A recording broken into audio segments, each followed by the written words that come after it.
hakimiyyət ölkədə ədalətli idarəçiliyi qurmayıbdır və qurmaq istəmir. Çünki qursalar, hamısı bir-birinə bağlıdır.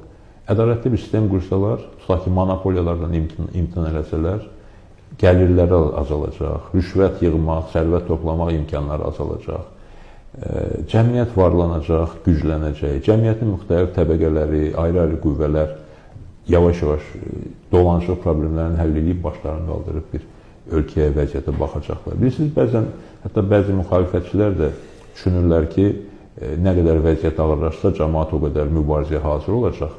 Mən o fikirdə deyiləm. Mən acıların qiyamının tərəfdarı deyiləm. Mən normal yaşayan orta sinifin ölkəni irəli aparmaq üçün mübarizəsinin tərəfindəyəm, onların fəaliyyətinin tərəfindəyəm. Və hakimiyyətdə də müəyyən dərəcədə bunu başa düşürlər ki, cəmaat çörək dərdindən, dolanışıq dərdindən azad olsa, artıq daha tələbkar olacaq, artıq ləyaqət həyat tələb edəcək, bərabər həyat tələb edəcək və s. və s. Ona görə də hakimiyyət hər fürsətdə insanları əzir və deyir ki, sən məndən heç nə tələb eləmə. Sən otur gözlə, uzaqbaşı bir ərizə yaz hakimiyyətə ya hakimiyyətin müxtəlif təmsilçilərinə.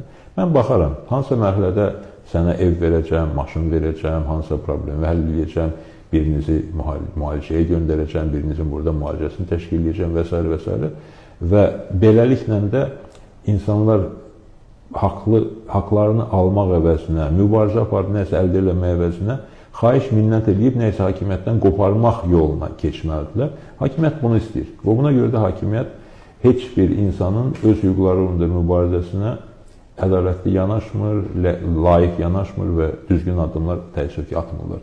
Və elə bayaq söhbət etdiyimiz mövzu ilə də bu bağlıdır ki, bax, bu yanaşmaya görə də hakimiyyət getdikcə nüfuzunu itirir.